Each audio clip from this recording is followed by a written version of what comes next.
नमस्कार, प्रांजल ज्ञान गंगा में आप सभी का स्वागत है। हम संक्षिप्त महाभारत का पाठ कर रहे हैं, जिसमें कि भीष्म पर्व चल रहा है। कल हमने कथा में अर्जुन के वध के लिए शंश तक वीरों की प्रतिज्ञा और अर्जुन का उनके साथ युद्ध की कथा को पढ़ा था। आज हम कथा में द्रोणाचार्य द्वारा पांडवों का पराभव तथा वृक, सत्यजीत, शतानिक, वसुदान और छत्रदेव आदि का वध। संजय ने कहा, राजन, इस प्रकार शशपतकों के साथ लड़ने के लिए अर्जुन के चले जाने पर आचार्य द्रोण अपनी सेना की व्यूह रचना कर युधिष्ठिर को पकड़ने के विचार से युद्ध क्षेत्र की ओर चले।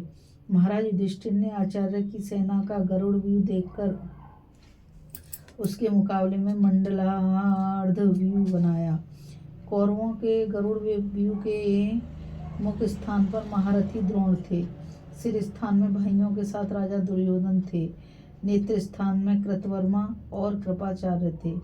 ग्रीवा स्थान में भूतशर्मा, क्षेम शर्मा, करकाक्ष तथा कलिंग शेहल, पूर्वदेश, शूर, आवीर, दशेरक, शक, यवन, काम्बोज, हंसपत, शूरसेन, दरद, मद्र और केकय आदि देशों के वीर हथियारों से लैस होकर हाथी, घोड़े, रथ और पदाती सेना के रूप में खड़े थे। दाईं ओर अक्षोणी सेना के साथ भूरी, श्रवा, शल्य, सोमदत्त और वाल्हीक थे। बाईं ओर अवंती नरेश, बिंद और अनुविंद एवं कंबोज नरेश सुदक्षिण थे। इनके पीछे द्रोण पुत्र अश्वत्थामा डटे हुए थे। पृष्ठ स्थान में कलिंग, अम्बष्ट, मगध, पौंड्र, मंद्र, गंधार, शकुन, पूर्व देश, पर्वतीय प्रदेश और तथा जाति और कुटुंब के लोगों के सहित भिन्न भिन्न देशों की सेना लिए कर्ण खड़ा था। तथा हृदय स्थान में जयद्रथ, संपाति, ऋषभ, जय, भूमिंजय, वृष, क्रांत और निषदराज बहुत बड़ी सेना के साथ खड़े थे। इस प्रकार पदाती, अश्वारोही, गजारोही और रथी सेना से आचार्य द्रोण का बनाया हुआ वह गरुड़ वायु के झंकोरों से उछलते हुए समुद्र के समान जान पड़ता था। इसके मध्य में हाथी पर चढ़े हुए महाराज भगदत्त बाल सूर्य के समान सुशोभित हो रहे थे। इस अजय और अति मानुष व्यू को देखकर राजा युधिष्ठिर ने धृष्टद्युम्न से कहा, वीर, आज तुम ऐसा प्रयत्न करो जिससे मैं द्रोणाचार्य के हाथ में ना पड़ूं। धृष्टद्युम्न ने कहा, महाराज, द्रोणाचार्य कितना ही प्रयत्न करें, वे आपको अपने काबू में नहीं कर सकेंगे। आज उन्हें और उनके अनुयायियों को मैं रोकूंगा। मेरे जीवित रहते आप किसी प्रकार की चिंता ना करें। द्रोणाचार्य संग्राम में मुझे किसी प्रकार नहीं जीत सकते। ऐसा कहकर महाबली धृष्टद्युम्न बाणों की वर्षा करता हुआ स्वयं ही द्रोणाचार्य के मुकाबले में आ गया। यह अपशकुन देखकर आचार्य कुछ खिन्न हो गए। तब आपके पुत्र दुर्मुख ने धृष्टद्युम्न को रोका। बस दोनों वीरों में बड़ा भयंकर युद्ध होने लगा। जिस समय ये दोनों युद्ध में संलग्न थे, द्रोणाचार्य ने अपने हाथों से युधिष्ठिर की सेना को अनेक प्रकार से छिन्न भिन्न कर दिया। इससे कहीं कहीं से पांडवों का व्यूह टूट गया। अब वह युद्ध पागलों के समान मर्यादाहीन हो गया। उस समय आपस में अपने पराये का भी पता नहीं लगता था।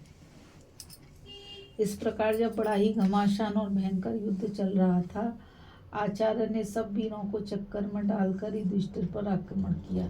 राजा युधिष्ठिर आचार्य को अपने समीप पहुंचा देखकर निर्भयता से बाण बरसाते हुए उनका सम्मान करने लगे। इसी समय महाबली सत्यजीत उन्हें बचाने के लिए आचार्य की ओर बढ़ा। उसने अपने अस्त्र कौशल दिखाते हुए एक तीखी नोक वाले बाण से आचार्य को घायल कर दिया। फिर 5 बाण मारकर उनके सारथी को मूर्छित कर दिया। 10 बाणों से घोड़ों को घायल कर डाला। 10 बाणों से दोनों पार्श्व राक्षसों को भी बीत दिया और अंत में उनकी ध्वजा भी काट डाली। तब द्रोण ने 10 मर्मभेदी बाणों से सत्यजीत को घायल करके उसके धनुष को काट दिया। सत्यजीत ने तुरंत ही दूसरा धनुष लेकर आचार्य पर 30 बाणों से प्रहार किया। इस प्रकार द्रोण को सत्यजीत के काबू में पड़ा देख पांचाल देशीय ब्रक ने भी उन पर 100 बाणों की चोट की। यह देख पांडव लोग हर्षनाद करने लगे। इसी समय ब्रक ने अत्यंत क्रोध में भरकर द्रोण की छाती में 60 बाण मारे। तब आचार्य ने सत्यजीत और ब्रक के धनुष को काटकर केवल 6 बाणों से ब्रक को उसके सारथी और घोड़ों के सहित मार डाला। इस पर सत्यजीत ने दूसरा धनुष लेकर द्रोणाचार्य जी को उनके सारथी और घोड़ों के सहित घायल कर दिया तथा उनकी ध्वजा भी काट डाली। जब सत्यजीत के हाथ से आचार्य बहुत पीड़ित होने लगे तो उन्हें सहन न हुआ और उन्होंने उसे मारने के लिए बाणों की झड़ी लगा दी। उन्होंने उसके घोड़े, ध्वजा, धनुष, मूठ, सारथी दोनों पार्श्व रक्षकों पर हजारों बाण छोड़े, किंतु सत्यजीत बार बार धनुष कट जाने पर भी आचार्य के सामने डटा ही रहा। युद्धभूमि में उसका ऐसा उत्साह देख आचार्य ने एक अर्धचंद्राकार बाण से उसका सिर उड़ा दिया। उस पांचाल महारथी के मारे जाने पर धर्मराज द्रोणाचार्य के भय से अपने घोड़ों को बहुत तेजी से हकवाकर युद्ध के मैदान से भाग गए। अब आचार्य के सामने मत्स्यराज विराट का छोटा भाई शतानिक आया। वह क्षति के बाणों से सारथी और घोड़ों के सहित द्रोण को बीध कर बड़ी गर्जना करने लगा। फिर उसने उन पर और भी सैकड़ों बाण छोड़े।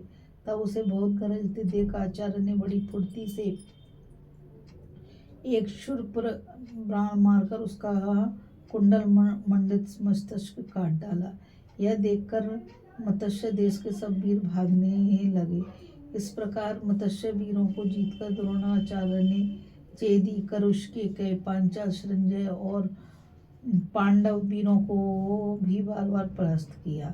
आग जैसे जंगल को जला डालती है, उसी प्रकार क्रोध में भरे हुए आचार्य को सेनाओं का विध्वंस करते देख सब संजय वीर कांप उठे। जब युधिष्ठिर आदि ने देखा कि आचार्य हमारी सेनाओं को भस्म किए डालते हैं तो उन पर चारों ओर से टूट पड़े। फिर उनमें से शिखंडी ने 5, शतवर्मा ने 20, वसुदान ने 5, उत्तमोजा ने 3, शत्रुदेव ने 7, सात्यकी ने 100, युधामन्यु ने 8, युधिष्ठिर ने 12, धृष्टद्युम्न ने 10 और चेकितान ने 3 बाणों से उन पर चोट की।